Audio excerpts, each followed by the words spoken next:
With Trump's comeback in full swing, a highly respected forecaster currently gives him a 62% chance at winning a second term. Today, we'll be taking a look at Nate Silver's 2024 electoral map based on his updated forecast.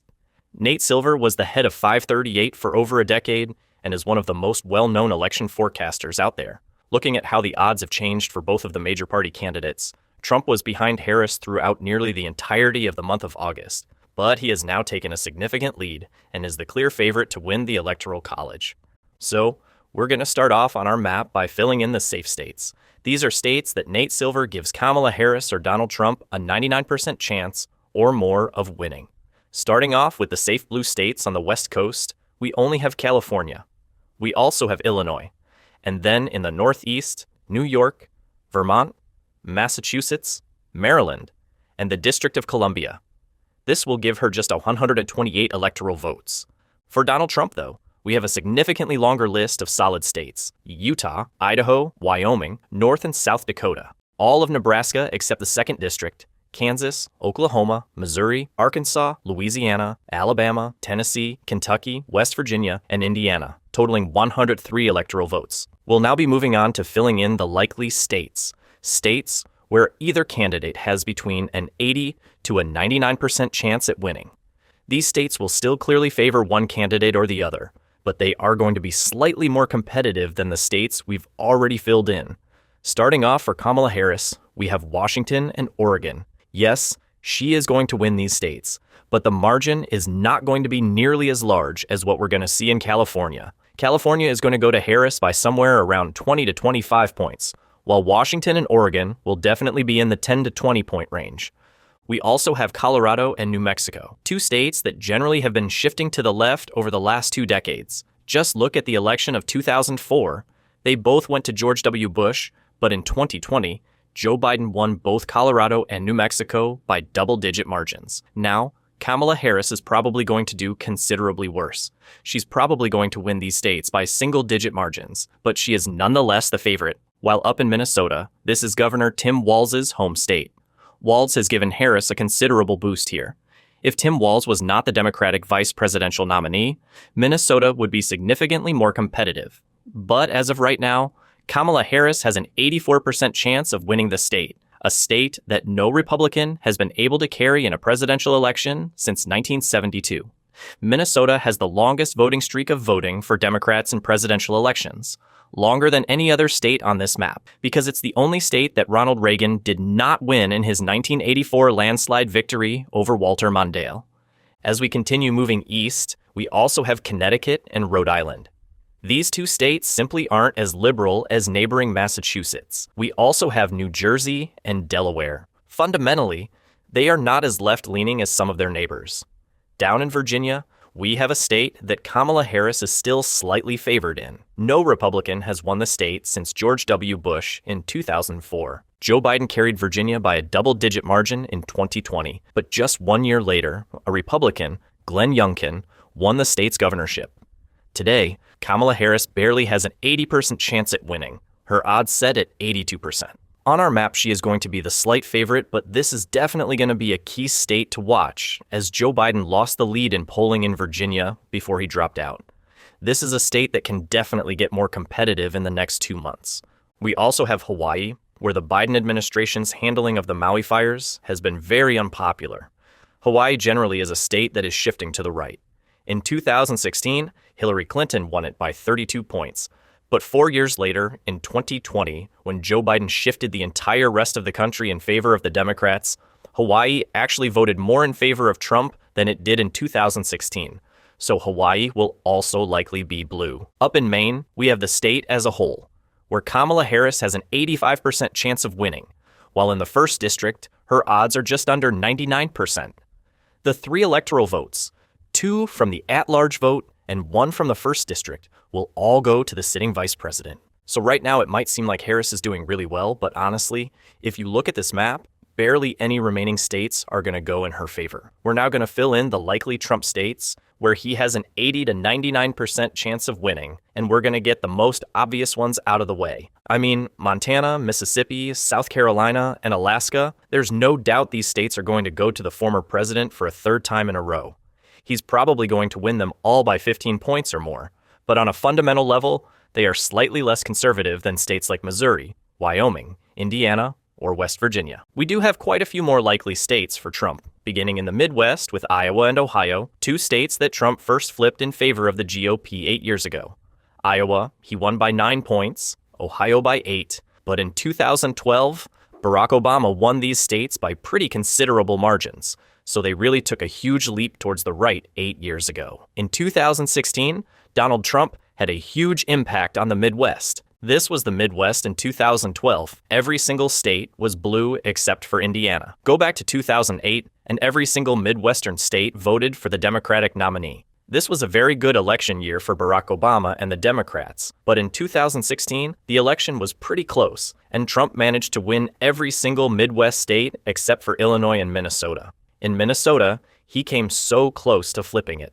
And so Iowa and Ohio are now very Republican.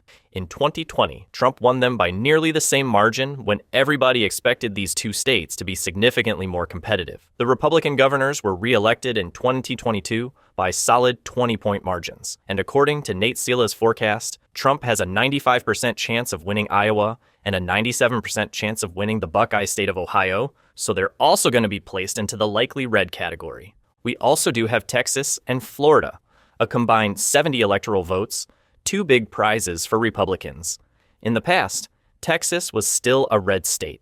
Just go back 4 decades, it's not voted for a Democrat since 1976. Texas was actually solid red in 2012 in favor of Mitt Romney, but in 2016, Trump did a little worse, winning it by just under 10 points, and then in 2020, when a lot of people said Biden could win Texas, Trump still won the state by 6 points. A lot better than many people expected. In 2024, though, there's no doubt Trump is going to win Texas by at least a double-digit margin. He really is doing very well in the state. Nate Silver gives him a 91% chance of winning. Yes, Texas is generally shifting more and more to the left, but that is going to take a very long time to actually come to fruition. Democrats are not going to win major statewide elections in the Lone Star State for a very long time, and by the time they do, basically the entire Midwest will have gone in favor of the GOP. States like Minnesota, Wisconsin, Michigan, and Pennsylvania are all shifting more and more in favor of the Republicans, and so Texas will be likely red on our map. The final likely state for us to fill in is Florida. This used to be a key battleground. This was a state that both parties really went after. But in 2024, probably the biggest change from 2020 is the fact that Florida is no longer considered competitive, and this makes things a lot more difficult for Democrats because there are really no big states that are a lot more liberal now than they were 4 years ago. But Florida is definitely a lot more conservative now than it was when Biden was elected president. Joe Biden lost Florida by 3.4%. He did worse than Hillary Clinton when most people thought that Biden was going to flip the state entirely. He lost it. In 2022, Governor Ron DeSantis won re-election by just over 19 points. Florida is a red state, and that is why Donald Trump has an 88% chance of winning it for a third time in a row. The Sunshine State will be the final likely state, and now we're left with just a handful of states worth a total of 99 electoral votes.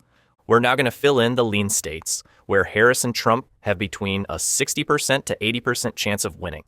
These are the states that really could go either way, but one candidate still maintains a slight advantage. So we're going to begin by getting the 2 remaining congressional districts out of the way.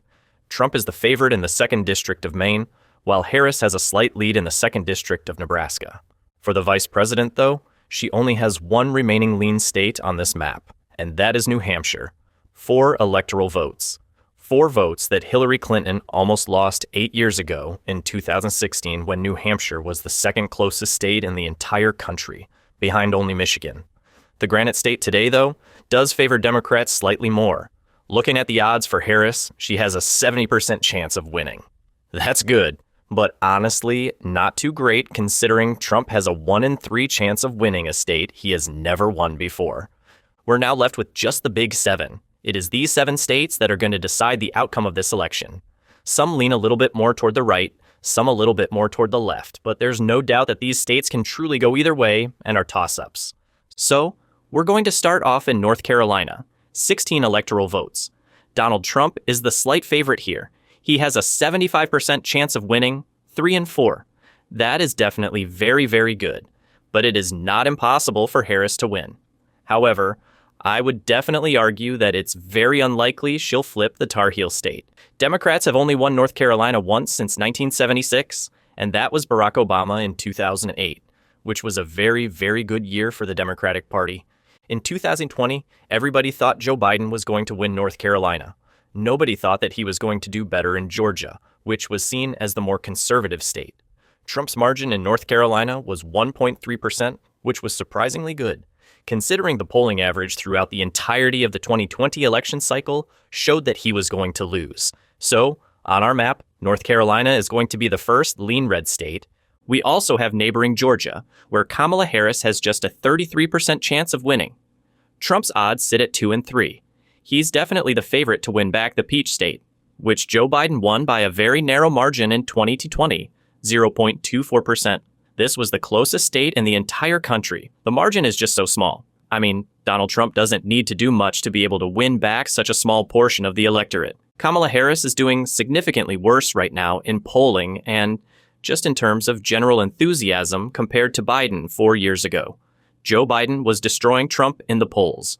People thought he was going to win 350, 370 electoral votes. In the end, of course, he only won 306, but nobody is saying that right now about Kamala Harris. The few people who think that Harris is going to win are saying that she'll win maybe 280, 290 electoral votes. It's very different from what we saw 4 years ago, and that is why Trump is in a much better position. He is always the underdog. He's always being underestimated. In Georgia, Trump has a 67% chance of winning. It's also going to be leaning Republican. We also have Arizona, which very similarly to Georgia, voted blue for the first time in 2 decades in 2020 in favor of Joe Biden. But the margin was just so narrow. According to Nate Silver's forecast, Trump has a 3 and 4 chance of flipping this state back as well, a state that he won by nearly 4 points just 8 years ago. So, Arizona will also be lean Republican. Before we fill in the Midwest, I'm going to start with Nevada. It has 6 electoral votes, and it is going to be a tilt state, which means that either Harris or Trump have between a 50% to 60% chance of winning. These are really the closest states, and according to Nate Silver's forecast, Donald Trump has a 59% chance of winning Nevada. So, it's almost a lean state in favor of the former president. But as of right now, it will still fall into the tilt column. Kamala Harris can definitely still win Nevada, although she is the slight underdog there as of right now. But it's a state that no Democrat has lost since 2004. And looking at Trump's history here, he lost it in both 2016 and 2020 by over 2%. So it'll be difficult for him to win it, but he can definitely do it. Although in the end, it's not going to be the state that gets him over 270. Honestly, whoever wins Nevada is not going to make that much of a difference. It is going to come down to the Midwest in the 3 states of Wisconsin, Michigan, and Pennsylvania. I'm going to begin in Pennsylvania, as this is generally seen to be the most important one. Its 19 electoral votes probably could have gone to Joe Biden if he had stayed in. Joe Biden was born in Pennsylvania. He has that connection. Democrats don't have that anymore. So, Pennsylvania, if it goes in favor of Trump, even if Kamala Harris wins Nevada and Arizona, Pennsylvania will be enough to get Trump to the White House for a second time. As of right now, the good news for the Trump camp is that he is the favorite. He has a 61.7% chance of flipping the Keystone State, a state that he did win in 2016, along with both Michigan and Wisconsin. So, it's not even near impossible for him to flip all 3 of these states back. And so Pennsylvania will also be lean red. We're left with just Wisconsin and Michigan. Right now, these 2 states are both going to be very, very close. Kamala Harris choosing Tim Walz to be her running mate will give her a slight boost in Wisconsin, which generally is the most conservative out of the 3 states of Wisconsin, Michigan, and Pennsylvania. But with this boost that Walz gives Harris, Wisconsin is going to be slightly more competitive. In fact, Pennsylvania is probably going to be the most conservative out of the 3 this time around. So now to fill in Wisconsin and Michigan to complete this map. For a while, Nate Silver's forecast had Kamala Harris in the lead, but today Donald Trump has taken back both of these states. Trump leads with a 52% chance of winning Wisconsin, and in Michigan, his odds are just over that. Looking at the betting markets in Michigan, basically, we've seen a collapse for the vice president. She had a 2 and 3 chance of winning just half a month ago. Now her odds are barely over 50%. So, both of these states, according to Nate Silver, now slightly skew in favor of the former president. And so based on his 2024 election forecast, Donald Trump is on track to win every single battleground state and get 312 electoral votes, while Kamala Harris is at 226. This would be the worst Democratic performance since Michael Dukakis in 1988.